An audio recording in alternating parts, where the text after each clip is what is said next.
Hello friends, எல்லாருக்கும் வணக்கம். எல்லோரும் எப்படி இருக்கீங்க? நல்லா இருக்கீங்களா? நாங்களும் நல்லாயிருக்கோம். இன்றைக்கி நம்ம சேனலில் என்ன வீடியோ பார்க்க போகிறோன்னா, வெயிட் லாஸ் சேலஞ்ச் டே 36 தான் நம்ம பார்க்க போகிறோம். இந்த வீடியோ வந்து வெள்ளிக்கிழமை எடுத்த வீடியோங்க. அதை தான் நான் இன்றைக்கி உங்கள் கூட எடிட் பண்ணி ஷேர் பண்ணுறேன்.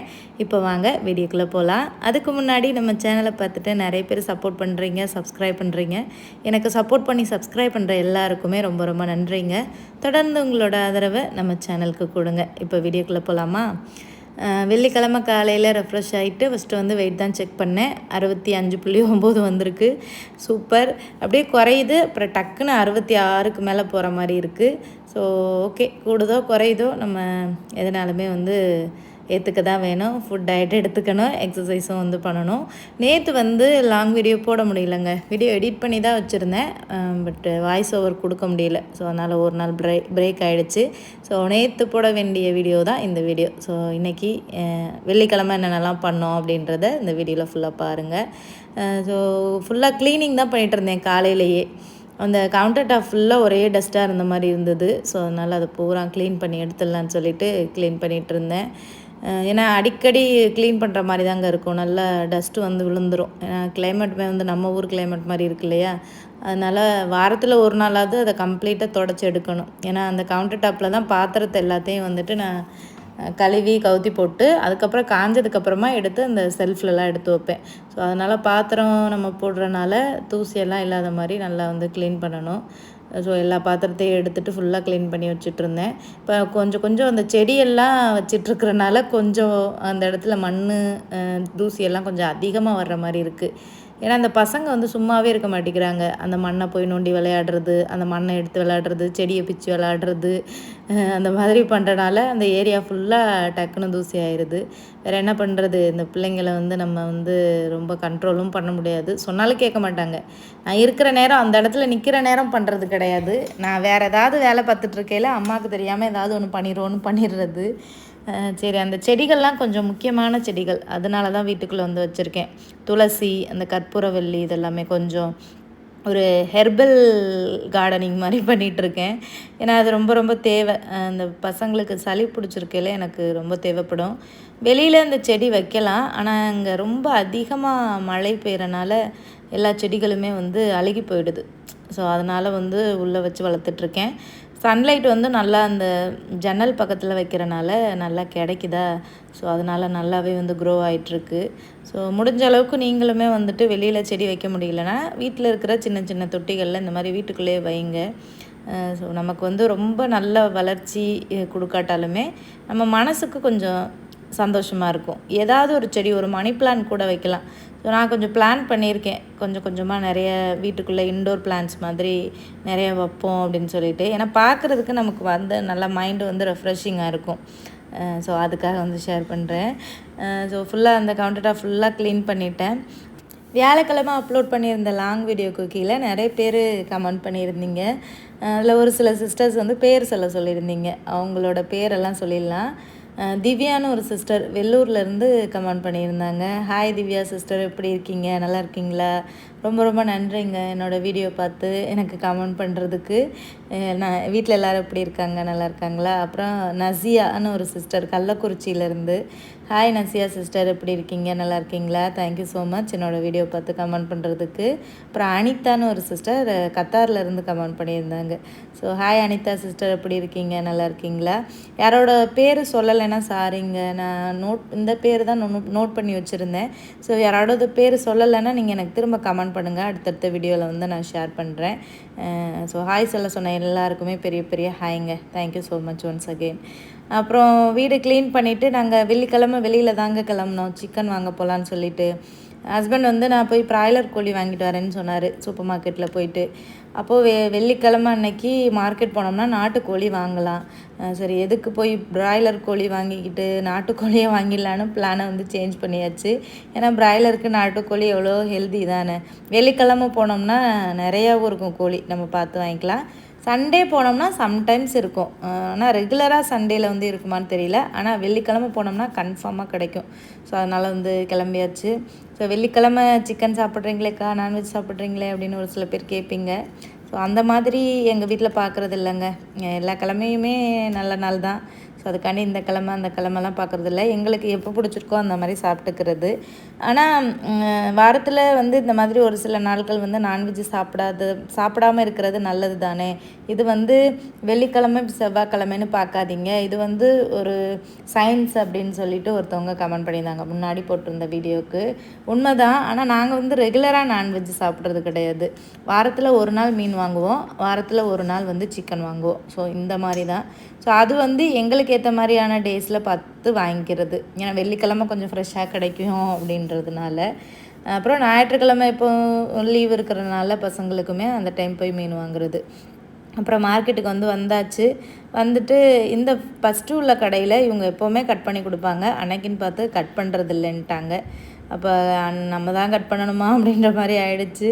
அப்புறம் ஒரு கோழியை வந்து சூஸ் பண்ணோம். கிலோ வந்து $10ன்னு சொன்னாங்க. சூஸ் பண்ணிவிட்டு இது வந்து ஒரு 1.5 கிலோ பக்கம் இருந்தது இந்த கோழி. இதை க்ளீன் பண்ணிலாம் நம்ம எடுத்துட்டோம்னா ஒரு 1.25 கிலோ வருங்க. ஏன்னா அந்த ரெக்கை இது எல்லாமே கொஞ்சம் வெயிட் இருக்கும். ஸோ அதெல்லாம் முடிச்சுட்டு வாங்கியாச்சு. இந்த சைடு வந்து முயல்லாம் வச்சுருந்தாங்க. வளர்க்குறதுக்காக வாங்கிட்டு போகலாம் போல், இல்லைனா கறிக்கு கூட வாங்கிக்கலாம். ஆமை வச்சுருப்பாங்க. அப்புறம் நிறைய லவ் பேர்ட்ஸ்லாம் வச்சுருப்பாங்க. இந்த சைடு ஃபுல்லாக அந்த கருப்பு கோழி ஃபுல்லாமே நாட்டுக்கோழி தான். நம்ம ஊரில் இருக்கிற மாதிரியே இருக்குங்க. ஸோ எது வேணாலும் நம்ம சூஸ் பண்ணி வாங்கிக்கலாம். சரி நாங்களும் வாங்கிட்டு அப்புறம் பேலன்ஸும் வாங்கிட்டு கிளம்பியாச்சு. கோழி இந்த மாதிரி கட்டி தான் கொடுப்பாங்க. நான் நிறைய டைம் வந்து இந்த கடைகளில் பார்த்த வரைக்கும் நிறைய இந்த பங்களாதேஷிலேருந்து புரோனையில் நிறைய மக்கள் இருக்காங்க. இந்த ஒர்க்கர்ஸாக வந்து நிறைய வர்றவங்க, அவங்க அதிகமாக இந்த நாட்டுக்கோழி வாங்குவாங்கங்க. நான் அதிகமாக அவங்க வாங்குறத பார்த்துருக்கேன். அப்புறம் கோழி வாங்கிட்டு அதுக்கப்புறம் தேங்காய் கடை இருந்தது. ரொம்ப நாள் ஆச்சு நாங்கள் தேங்காய் வாங்கியுமே. ஏன்னா தேங்காய் அவ்வளோக்கா கிடைக்கவே இல்லைங்க. ரொம்ப ஓவராக மழை பெய்கிறனால தேங்காய் எல்லாமே கொஞ்சம் அழுகி போயிடுது, வேஸ்ட்டாக போயிடுது. அதனாலேயே கடைகளில் தேங்காவே கிடைக்கல. இங்கே அந்த ஹலிமூன் ஷாப்பில் வந்து கிடைக்கும் எப்போவுமே, அங்கேயுமே இல்லை. அங்கேயுமே கேட்டதுக்கு தேங்காய் வரத்தே இல்லை அப்படின்னு சொன்னாங்க. கொஞ்ச நாளாக அந்த தேங்காய் கடை க்ளோஸாக தான் இருந்தது. அன்றைக்கி நம்ம இருந்தது. அப்புறம் சரி ஒரு 2 தேங்காய் வாங்கி துருவிட்டு போயிடலான்னு பார்த்தா அவங்க துருவி தர முடியாதுன்ட்டாங்க. ஏன்னா அவங்களுக்கு நிறைய ஆல்ரெடி துருவ வேண்டிய தேங்காய் நிறைய இருந்திருக்கும் போல்.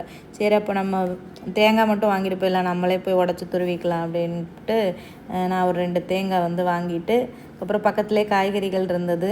அப்புறம் அந்த சிக்கன் குழம்புக்கு வைக்கிறதுக்கு பூண்டு இல்லை, பூண்டு வந்து வாங்கியாச்சு.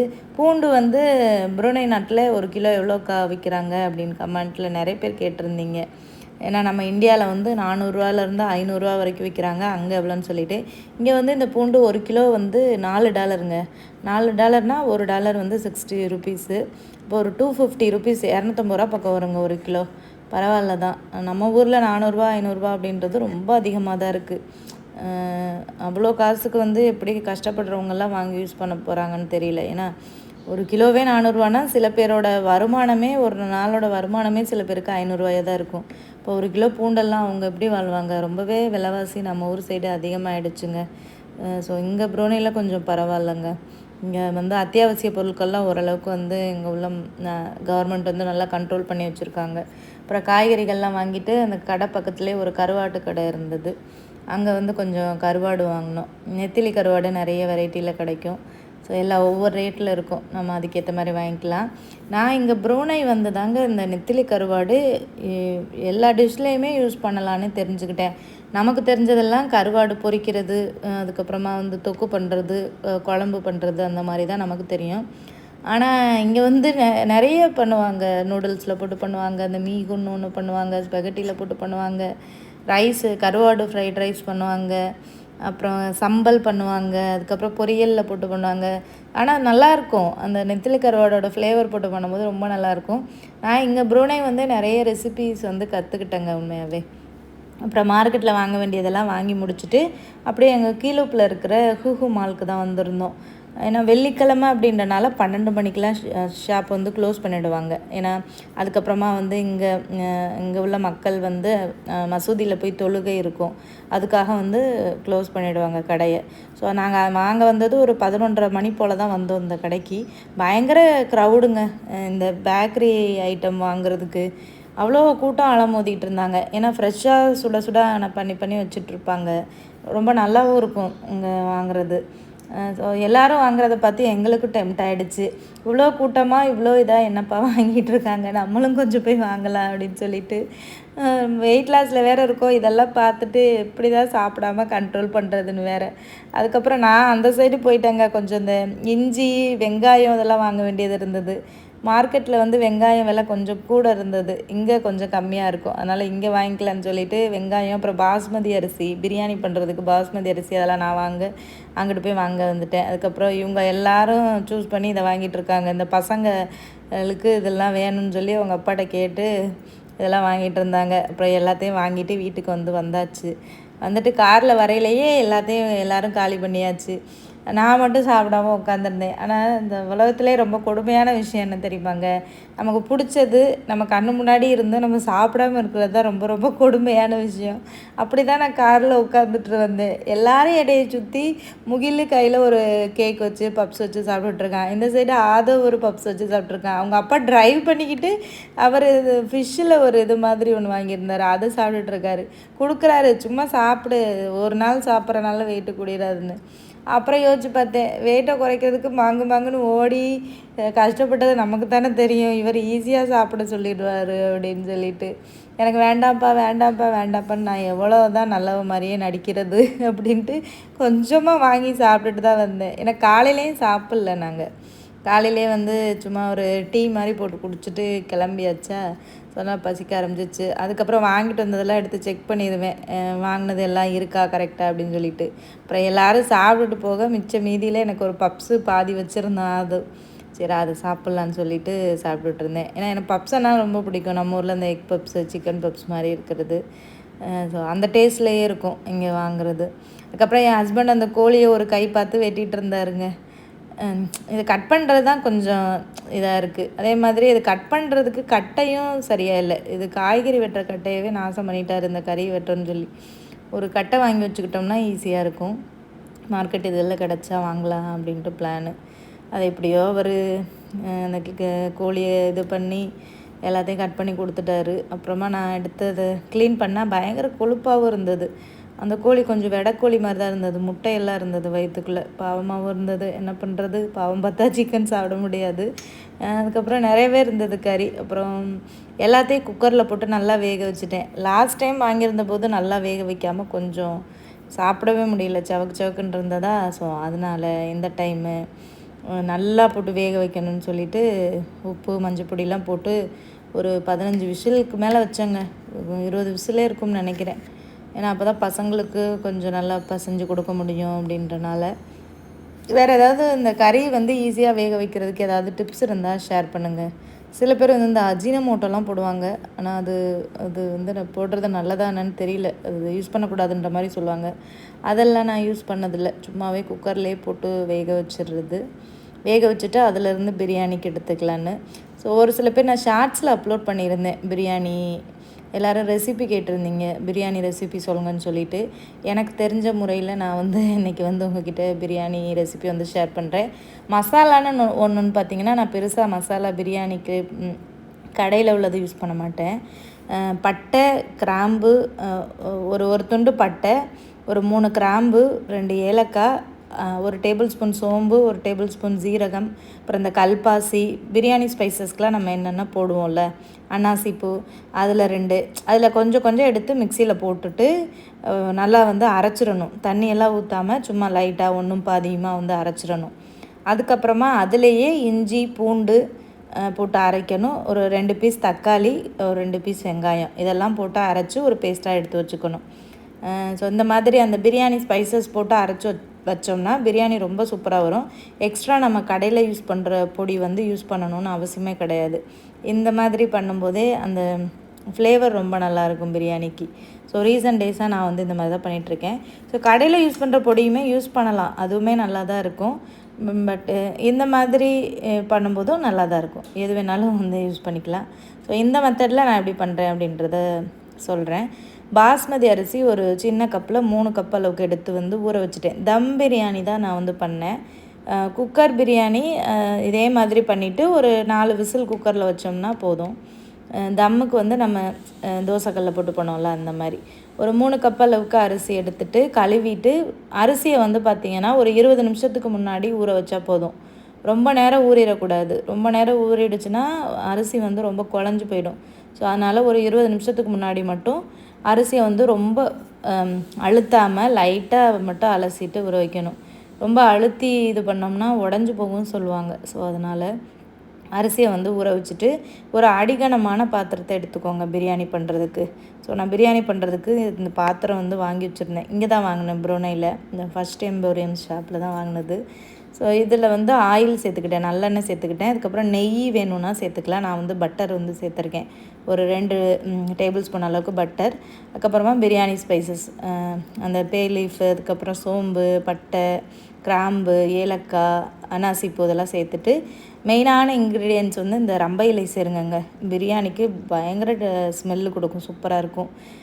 இருந்ததுன்னா சேருங்க, இல்லைன்னா ஒன்றும் ப்ராப்ளம் இல்லை. அதுக்கப்புறமா ஒரு 2 பெரிய வெங்காயம் கட் பண்ணி சேர்த்துருக்கேன். வெங்காயம் பயங்கர ரேட்டாக இருக்குங்க, நம்ம ஊரில் வாங்குகிற அந்த ரோஸ் கலர் வெங்காயம்.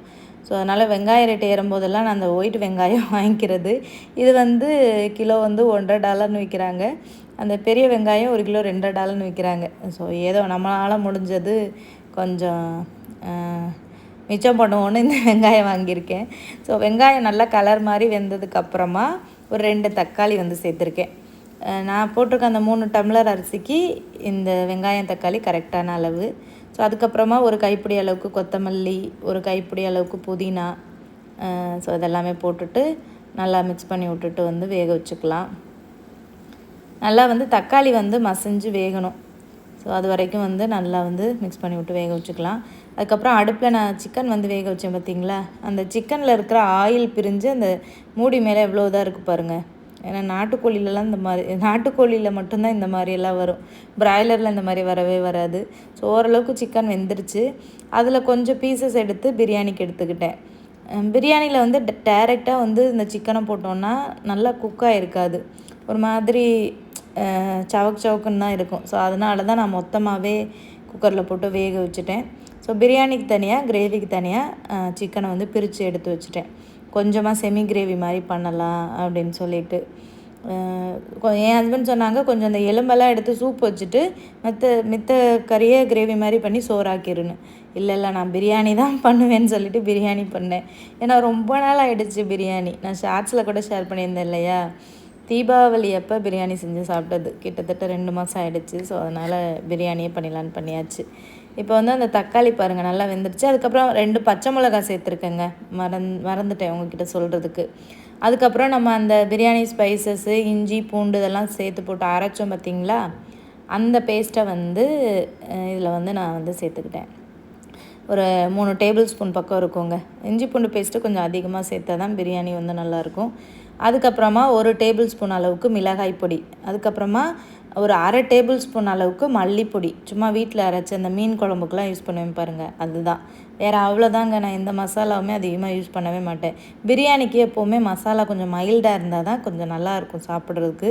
மசாலா வந்து எப்போவுமே அதிகமாக போட்டுறக்கூடாது. ஸோ இதுவே வந்து எங்களுக்கு போதுமான அளவு. ஸோ உங்களுக்கு எப்படி தேவையோ அதுக்கேற்ற மாதிரி போட்டு பண்ணி பாருங்கள். அப்புறம் இந்த மசாலுக்கு தேவையான அளவுக்கு உப்பு போட்டுட்டு நல்லா மிக்ஸ் பண்ணிட வேண்டியதான். அதுக்கப்புறமா தண்ணி அளவு பார்த்திங்கன்னா 1 கப்பு பாஸ்மதி அரிசிக்கு 2 கப் அளவுக்கு தண்ணி அளவு. நான் வந்து அந்த சிக்கனில் வெந்த தண்ணி இருக்குது பாருங்கள், குக்கரில் அந்த வெந்த தண்ணி சூப்பு மாதிரி இருக்கும், அதில் ஒரு 2 கப் அளவுக்கு ஊற்றியிருக்கேன். ஏன்னா அது ஊற்றினோம்னா அந்த சிக்கனோட ஃப்ளேவர் வந்து சூப்பராக இருக்கும் பிரியாணிக்கு. அதுக்காக மட்டன் பிரியாணி பண்ணாலுமே அந்த மட்டன் வேக வச்ச தண்ணியும் ஊற்றிடுங்க பிரியாணிக்கு.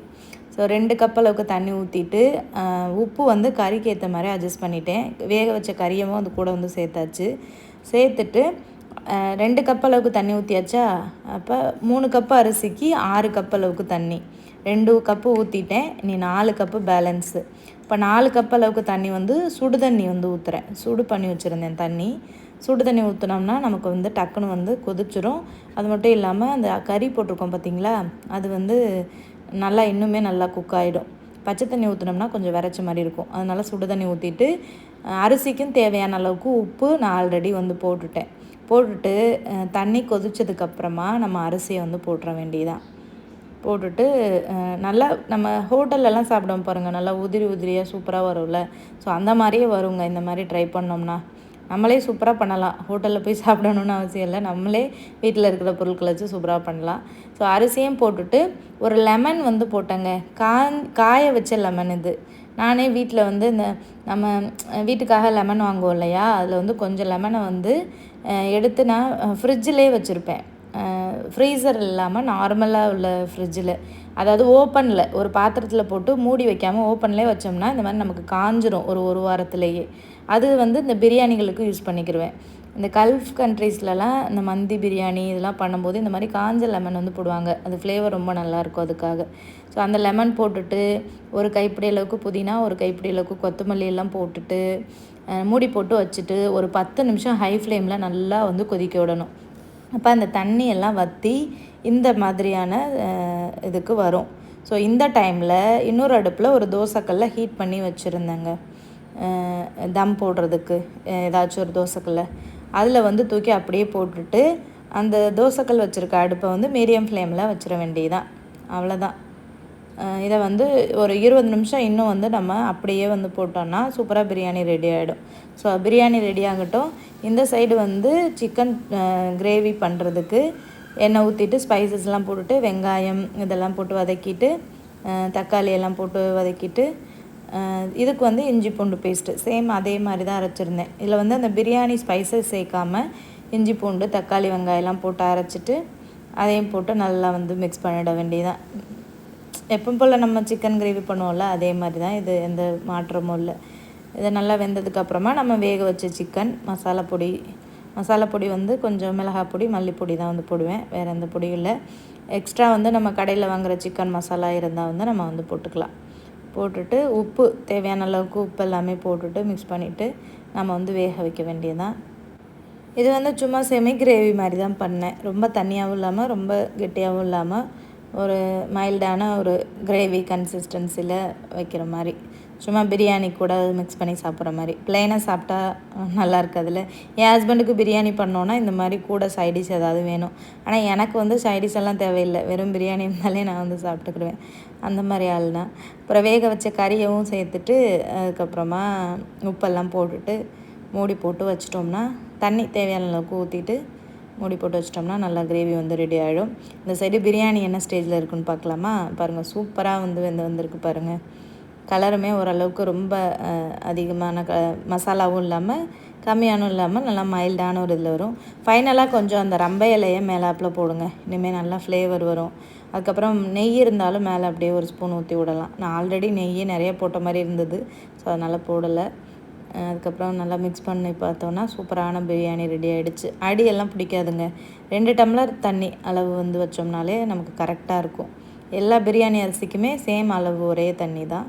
ஸோ தண்ணி கம்மியாகிட்டால் தான் நமக்கு வந்து அடி பிடிக்கும். ஸோ கரெக்டான அளவுக்கு தண்ணி வச்சோம்னா கரெக்டாக சூப்பராக பர்ஃபெக்டாக பிரியாணி வரும். இந்த சைடு கிரேவி பாருங்கள், நல்லா கொதிச்சு வந்துடுச்சு இந்த மாதிரி. அதுக்கப்புறம் ஃபைனலாக கொஞ்சம் மிளகு பொடி போடுறதுனா போட்டுக்கலாம், இல்லைன்னா அப்படியே வந்து இறக்கிற வேண்டியதான். அப்புறம் லன்ச் டைம் ரெடி ஆகிடுச்சு. காலையிலேருந்து யாருமே சாப்பிட்ல. என் ஹஸ்பண்ட் பிரியாணி எப்போ போடுவா அப்படின்னு சொல்லிட்டு உட்காந்துட்டு இருந்தார். பாவம், காலையிலேருந்து சாப்பிட்ல. மனுஷனுக்கும் பசிக்கும் இல்லையா, அதனால் சாப்பாடு ரெடி, எல்லோரும் ஓடியாங்கன்னு கூப்பிட்டுட்டேன். அப்புறம் எல்லோரும் வந்துட்டாங்க. பசங்களே உட்கார வச்சு, நான் இன்றைக்கி ஊட்ட மாட்டேன்டா, நீங்கள் தான்டா எடுத்து சாப்பிட்ணும் பிரியாணி இன்றைக்கி அப்படின்னு சொல்லிட்டு 2 பேரையும் உட்கார வச்சு நீங்களா கையில் எடுத்து சாப்பிடுங்கன்னு உட்கார வச்சாச்சு. எத்தனை நாளைக்குங்க நம்ம ஊட்டிகிட்டு இருக்க முடியும்? ஊட்டினோன்னா அந்த பசங்க சாப்பிடவே மாட்டேங்கிறாங்க. நம்மளே வந்து பசங்களுக்கு எடுக்கிற மாதிரி இருக்குது. நான் ஊட்டிக்கிறேன்னு நீ ஏன் சாப்பிடுவோம், பசிக்கு நீ ஏன் சாப்பிடுன்னு விட்டால் தான் நீ சாப்பிடுவாங்க போல். ஸோ அதனால் நீங்களே சாப்பிடுங்கன்னு விட்டுட்டேன். சைடிஷ் வந்து தயிர் வெங்காயம் பண்ணலான்னு பார்த்தோம், ஆனால் தயிர் வாங்க மறந்துட்டோம். பிரியாணிக்கும் தயிர் போடலை, தயிர் போடாமல் தான் பண்ணேன். தயிர் இருந்தாலும் போட்டுக்கலாம். தயிர் வெங்காயத்துக்கு பதிலாக தக்காளி வெங்காயம் பச்சை மிளகா உப்பு போட்டு மிக்ஸ் பண்ணி சும்மா தயிர் ஊற்றாமல் பண்ணி வச்சுருக்கேன், ஒரு பச்சடி மாதிரி. அதை வந்து சைடிஷ்க்கு வந்து சாப்பிட்டாச்சு. இது தாங்க என்னோடய பிளேட்டு. கொஞ்சம் ரைஸ் எக்ஸ்ட்ரா தான் எடுத்த மாதிரி இருந்தது, ஏன்னா பிரியாணி ரொம்ப நாள் சாப்பிட்ட ஒரு ஏக்கம் இருந்ததா, அதனால் நிறையாவே சாப்பிட்டேன். ஏன்னா அன்னைக்கு வேறு எதுவும் சாப்பிடல. அந்த ஈவினிங் 4 மணி ஆகிடுச்சு நான் சமைச்சு முடிக்கவே.